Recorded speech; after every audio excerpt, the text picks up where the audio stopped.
మా ఫ్రెండ్స్ ఇద్దరిలో ఒకడు బాగా కష్టపడతాడు, అసలు టైమే వేస్ట్ చేయడు. ఇంకొకడేమో పొద్దునే లేచి మెడిటేషన్ అని, పూజ అని, గుడికని, అప్పుడప్పుడు ట్రిప్స్ అని, ఫ్రెండ్స్ అని ఇలా ఫుల్ టైం వేస్ట్ చేస్తాడు. బట్ ఫస్ట్ వాడి కన్నా వీడే ఎక్కువ సక్సెస్ అయ్యాడు, ఎక్కువ మనీ సంపాదించాడు అండ్ మెయిన్గా హ్యాపీగా ఉంటాడు రా.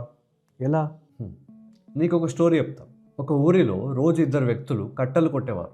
దాంట్లో ఒకడు ఆగకుండా స్పీడ్గా కట్టెలు కొట్టేస్తుండేవాడు.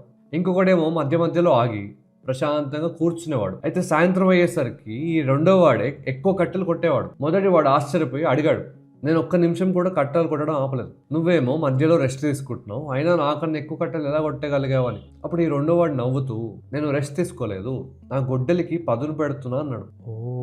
సో ఈ మెడిటేషన్, పూజ చేయడం, గుడికి వెళ్ళడం, ట్రిప్స్కి వెళ్ళడం ఇవన్నీ టైం వేస్ట్ కాదు. ఇవి మన మైండ్కి పదును పెట్టడం లాంటిది. మన మైండ్ షార్ప్గా ఉంటే బెటర్ డెసిషన్స్ తీసుకుంటాం. అందుకే కష్టపడే హార్స్ కాదు, నీ మైండ్ క్వాలిటీ డిసైడ్ చేస్తుంది నీ లైఫ్ క్వాలిటీని. ఫాలో అవ్వండి మీ లైఫ్ క్వాలిటీని పెంచడానికి.